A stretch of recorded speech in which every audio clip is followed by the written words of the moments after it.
Hello friends, welcome to our YouTube channel JK papers. तो आज हम आपके लिए लाए हैं एक नया वीडियो जिसमें हम आपको डिफरेंस बताएंगे जीएनएम और बीएससी नर्सिंग में। इसके अलावा आपके लिए कौन सा कोर्स अच्छा रहेगा ये भी हम इस वीडियो में आपको बताएंगे। सो आप इस वीडियो को एंड तक देखना। अगर चैनल पर नए हैं तो चैनल को सब्सक्राइब भी कर देना।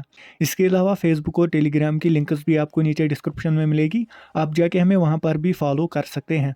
पहले अगर हम यहाँ पर बात करें जीएनएम और बीएससी नर्सिंग दोनों क्या है। ये दोनों नर्सिंग कोर्सेज है। जीएनएम यहाँ पर है जनरल नर्सिंग एंड मिडवाइफरी, ये डिप्लोमा कोर्स है। वाइल एज बीएससी नर्सिंग यहाँ पर बैचलर्स डिग्री है नर्सिंग में। ड्यूरेशन की अगर हम बात करें तो यहाँ पर जीएनएम 3 साल का कोर्स है, बीएससी नर्सिंग यहाँ पर 4 साल का कोर्स रहता है।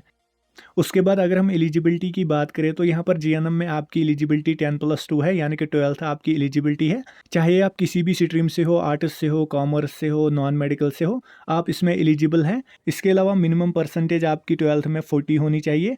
एज आपकी 17 to 35 ईयर्स के बीच में होनी चाहिए। अब अगर हम बात करें बीएससी नर्सिंग की एलिजिबिलिटी पर तो यहाँ पर भी आपकी मिनिमम एज 17 ईयर्स की होनी चाहिए। इसके अलावा आपने 12th का एग्ज़ाम पास किया होना चाहिए और आपका सब्जेक्ट 12th में फिजिक्स, केमिस्ट्री और बायोलॉजी होना चाहिए, यानी कि आप मेडिकल स्ट्रीम से होने चाहिए। इसके साथ साथ आपकी मिनिमम परसेंटेज 45 होनी चाहिए अगर आप ओपन मेरिट से बिलोंग करते हैं, और अगर आप किसी रिजर्व्ड कैटेगरी से बिलोंग करते हैं तो आपकी मिनिमम परसेंटेज 40 ही होनी चाहिए। अब अगर हम बात करें एडमिशन प्रोसेस की तो दोनों कोर्सेज के लिए सेपरेट एंट्रेंस टेस्ट कंडक्ट करता है जेके बोपी। जीएनएम के लिए अलग एंट्रेंस होता है और बीएससी नर्सिंग के लिए अलग एंट्रेंस होता है। इसके अलावा सिलेबस भी डिफरेंट रहता है दोनों कोर्सेज के लिए। उसके बाद अगर हम बात करें एप्लीकेशन फॉर्म्स की तो जीएनएम और बीएससी नर्सिंग के लिए अभी एप्लीकेशन फॉर्म्स नहीं रिलीज़ कर दिए गए हैं, लेकिन जल्द ही इनके एप्लीकेशन फॉर्म्स रिलीज़ कर दिए जाएंगे। चैनल को सब्सक्राइब करके रखिए, आपको इन्फॉर्म किया जाएगा। ये थी डिफरेंस इन दोनों कोर्सेज के बीच में। अब अगर हम बात करें कि कौन सा कोर्स आपके लिए अच्छा रहेगा, देखो अगर आप मेडिकल के बगैर किसी भी स्ट्रीम से बिलोंग करते हो, जैसे कि arts, commerce, non medical etcetera, और आप चाहते हो हॉस्पिटल में एज ए नर्स काम करना, तो आपके लिए जीएनएम अच्छा है, क्योंकि डायरेक्टली आप बीएससी नर्सिंग नहीं कर सकते हैं क्योंकि आप एलिजिबल नहीं हैं। आप खाली जीएनएम करके भी एज ए नर्स काम कर सकते हैं और बाद में आप जीएनएम खत्म करने के बाद बीएससी नर्सिंग में भी एलिजिबल रहते हैं लेटरल एंट्री के थ्रू।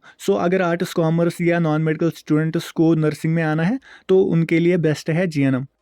अब यहाँ पर रही बात मेडिकल स्टूडेंट्स की, यानी कि जिनका सब्जेक्ट 12th में फिजिक्स, केमिस्ट्री और बायोलॉजी था, तो पीसीबी वालों के लिए तो पहली प्रेफरेंस यहाँ पर बीएससी नर्सिंग होनी चाहिए, क्योंकि वो डायरेक्टली एलिजिबल है बीएससी नर्सिंग में।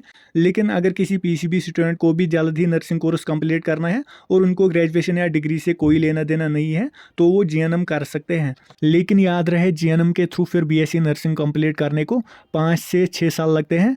जीएनएम के यहाँ पर 3 साल लगते हैं और पोस्ट बेसिक के आपके फिर 2 to 3 ईयर्स लगते हैं।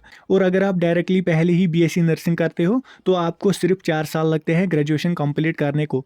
फाइनल में आपको यही कहूँगा कि जीएनएम के अपने बेनिफिट्स हैं, जैसे कि सिर्फ 3 साल के बाद ही आप नर्सिंग पोस्ट्स के लिए एलिजिबल रहते हो, लेकिन आपकी ग्रेजुएशन या डिग्री नहीं कंसिडर होती है जीएनएम के बाद, आपका सिर्फ डिप्लोमा कंप्लीट होता है। और अगर आप बीएससी नर्सिंग करते हो तो 4 साल के बाद आप नर्सिंग पोस्ट्स के लिए एलिजिबल रहते हैं, लेकिन आपकी ग्रेजुएशन भी कंसिडर होती है। ये था आज का वीडियो। अगर आपको कोई डाउट रह गया है तो नीचे कमेंट सेक्शन में लिख देना। आज के वीडियो के लिए इतना ही। होप आपको वीडियो पसंद आया होगा। अगर वीडियो पसंद आया तो वीडियो को लाइक और ज़्यादा से ज़्यादा शेयर भी कर देना।